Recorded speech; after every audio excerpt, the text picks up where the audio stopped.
Ada kejadian juga, ini mungkin terakhir kita sampaikan, kisah seorang pemuda ya, yang dia baru saja menikah, kemudian dia ikut dalam perang Khandaq.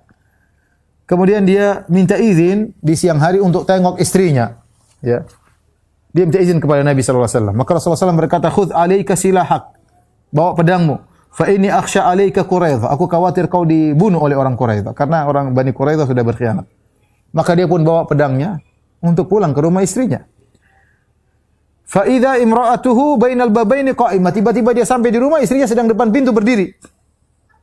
Kenapa istrinya keluar rumah? Fa ahwa ilaiha birrumhi liyat'anaha bihi. Maka dia ingin menikam, menombak istrinya karena dia malu. Dia cemburu. Kenapa istrinya keluar dari rumah? Ya, orang Arab cemburunya tinggi ya. Ya.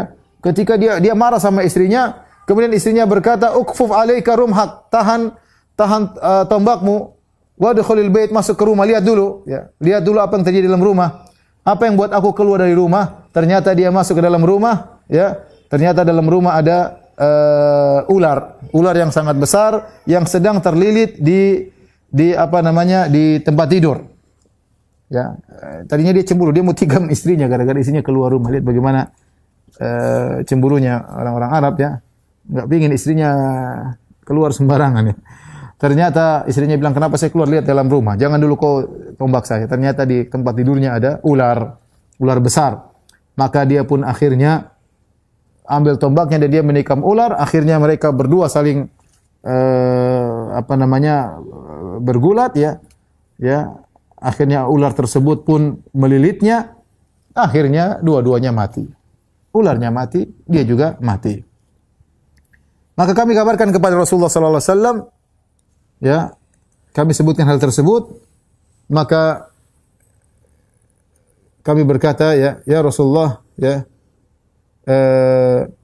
kata Rasulullah SAW, "Istaghfiru li sahibikum." Kata Rasulullah SAW, mohonlah ampunan kepada kawan kalian. Kemudian Rasulullah SAW jelaskan, "Inna bil madinati jinnan qad aslamu." Sungguhnya di kota Madinah ada jin yang sudah masuk Islam. Fa idza ra'aitum minhum syai'an fa'adhinuhu thalathata ayyam. Kalau kalian ada jin, ada ular, maka beritahu ular tersebut untuk pergi selama 3 hari. Ya, artinya kasih waktu dia 3 hari. Fa in badalakum ba'da dzalik faqtulu. Kalau ternyata dia masih muncul lagi, maka bunuhlah. Fa inna ma huwa syaitan. Sungguhnya itu adalah syaitan. Ini dalil bahwasanya jin terkadang datang dalam bentuk ular dan bisa jadi itu jin muslim. Tapi kita berbicara dengan ular tersebut, kalau memang dia adalah jin, dia akan pergi. Tapi ternyata tidak pergi-pergi, maka bisa jadi itu jin syaitan atau ular betulan. Wallahu a'lam bishawab. Ini saya ingin sampaikan pada kesempatan kali ini.